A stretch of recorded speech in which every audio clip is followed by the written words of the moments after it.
நம்மோடு தமிழ்நாடு காங்கிரஸ் கமிட்டியினுடைய தலைவர் செல்வ பெருந்தகை தொலைபேசி வாயிலாக இணைந்திருக்கிறார். அவரிடம் பேசலாம். சார் வணக்கம். மகாராஷ்டிரா மாநிலத்தில் ஆளும் பாஜக கூட்டணி 143 இடங்களில் முன்னிலை, இந்திய கூட்டணி 130 இடங்களில் முன்னிலை என்ற தகவல் வெளியாகிருக்கிறது.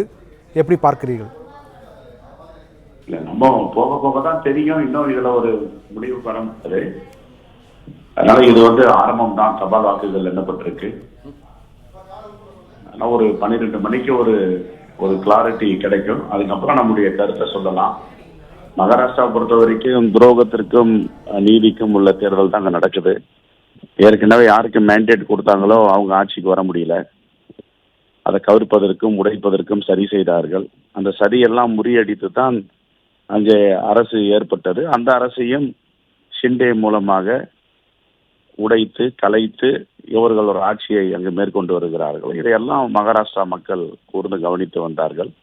தேர்தல் களத்தில் இருந்தபடியால் கடைசி நேரத்தில் 4500 ரூபாய் ஒரு வாக்காளருக்கும் இவர்கள் கொடுத்த பிறகு கூட மக்கள் நீதி வழங்குவார்கள் என்ற நம்பிக்கையோடு தான் நாங்கள் தேர்தல் பணியை மேற்கொண்டோம்.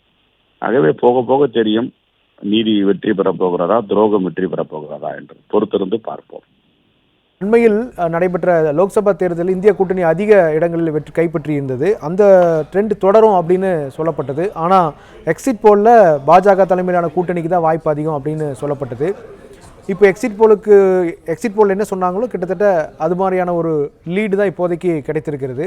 அப்போ எதிர்பார்த்த அளவுக்கு காங்கிரஸ் கூட்டணியை மக்கள் ஆதரவு கொடுக்கல அப்படிங்கிறத புரிஞ்சுக்க முடியுதா? எக்ஸிட் போல் ஏற்கனவே பல தேர்தலில் பல மாநிலங்களில் பொய்யாக்கி இருக்கு.